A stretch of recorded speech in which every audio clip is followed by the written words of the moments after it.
ఈరోజు మనం ఓ విచిత్రమైన కాస్త రహస్యంగా ఉన్న ఓ డాక్యుమెంట్ను చూడబోతున్నాం.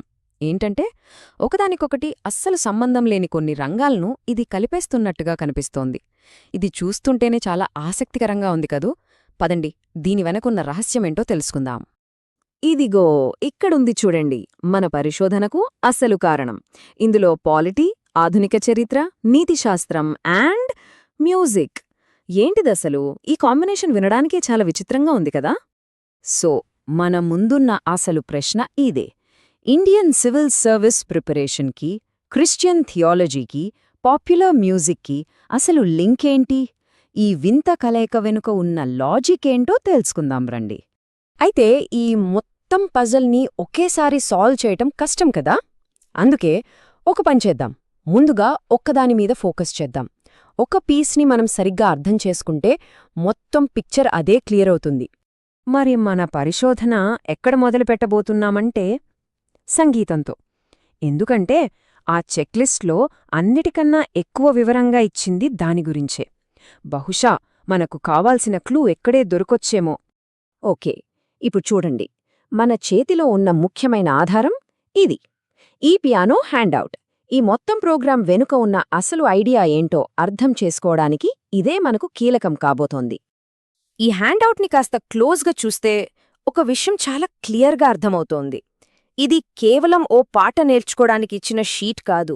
దీని వెనక ఏదో చాలా డీప్ మెథడాలజీ, ఒక ఫిలాసఫీ ఉంది. రైట్? మరి మీ ఈ మ్యూజికల్ ఎక్సర్సైజ్ అసలు పర్పస్ ఏంటో అర్థం చేసుకోవాలంటే దీన్ని మనం డీకోడ్ చేయాల్సిందే. ఫస్టు ఈ ప్రాక్టీస్లో మెయిన్ మ్యూజికల్ కాన్సెప్ట్ ఏంటో చూద్దాం. దీన్ని IVVI-4 ప్రోగ్రెషన్ అంటారు. సింపుల్గా చెప్పాలంటే ఇది 4 కార్డ్ల సీక్వెన్స్. ప్రపంచంలో చాలా పాపులర్ పాటల్కి, వర్షిప్ సాంగ్స్కి ఇదే బేస్, వెన్నెముక లాంటిదే. ఈ టేబుల్ చూడండి. ఇక్కడ ఒకే కార్డ్ ప్రోగ్రెషన్ వేరువేరు కీజ్లో ఎలా మారుతుందో చూడొచ్చు. ఫర్ ఎగ్జాంపుల్, సి మేజర్లో ఇది CGAMF కదా. అదే జీ మేజర్లోకి వెళ్తే GDEMC అవుతుంది. మ్యూజిక్ టర్మినాలజీలో దీన్ని ట్రాన్స్పోజిషన్ అంటారు. అంటే స్టూడెంట్ ఏం చేయాలన్నమాట, ఒక స్లో స్పీడ్లో మొదలుపెట్టి ఒక కీ నుంచి ఇంకో కీకి సిస్టమాటిక్గా మారుతూ మొత్తం 12 కీస్లో కూడా ఈ కార్డ్ ప్రోగ్రెషన్ని ఎక్కడ ఆగకుండా, తడబడకుండా ప్లే చేయాలి. దానికి సర్కిల్ ఆఫ్ ఫిఫ్త్స్ అనే టెక్నిక్ వాడతారు. ఇక్కడ మనం గమనించాల్సిన విషయం ఏంటంటే వాళ్ళ టార్గెట్ ఏదో 2-3 ఈజీ కీజ్లో ప్లే చేయడం కాదు, మొత్తం 12 మేజర్ కీజ్లోనూ మాస్టరీ సాధించాలి. అంటే కంప్లీట్ మాస్టరీ. ఓకే, ఇప్పటిదాకా మనం ఏం చేస్తున్నారు అనేది చూసాం. కానీ ఇప్పుడు అసలైన ప్రశ్న వస్తుంది. ఎందుకు చేస్తున్నారు? ఇంత కష్టమైన ప్రాక్టీస్ వెనుక ఉన్న అసలు లాజికేంటి? అదే ఇప్పుడు మనం తెలుసుకోబోతున్నాం. ఒకసారి ఆలోచించండి. 1-2 కీజ్లో ప్లే చేయగలిగితే సరిపోతుంది కదా. అంత కష్టపడి అన్ని కీజ్లో, అందులో కొన్ని చాలా కష్టంగా ఉంటాయి, వాటన్నిట్లో ఎందుకు ప్రాక్టీస్ చేయాలి? దీని వెనకాల ఖచ్చితంగా ఏదో బలమైన కారణం ఉండే ఉంటుంది. అండ్ సమాధానం ఎక్కడో లేదో, ఆ హ్యాండౌట్లోనే ఉంది. అందులో ఒక చిన్న థియలాజికల్ నోట్ ఉంది.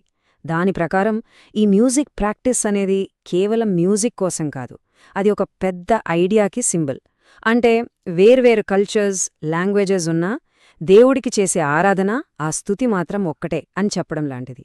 సో ఇక్కడ అసలు కీ కాన్సెప్ట్ ఏంటంటే యూనివర్సాలిటీ లేదా సార్వత్రికత.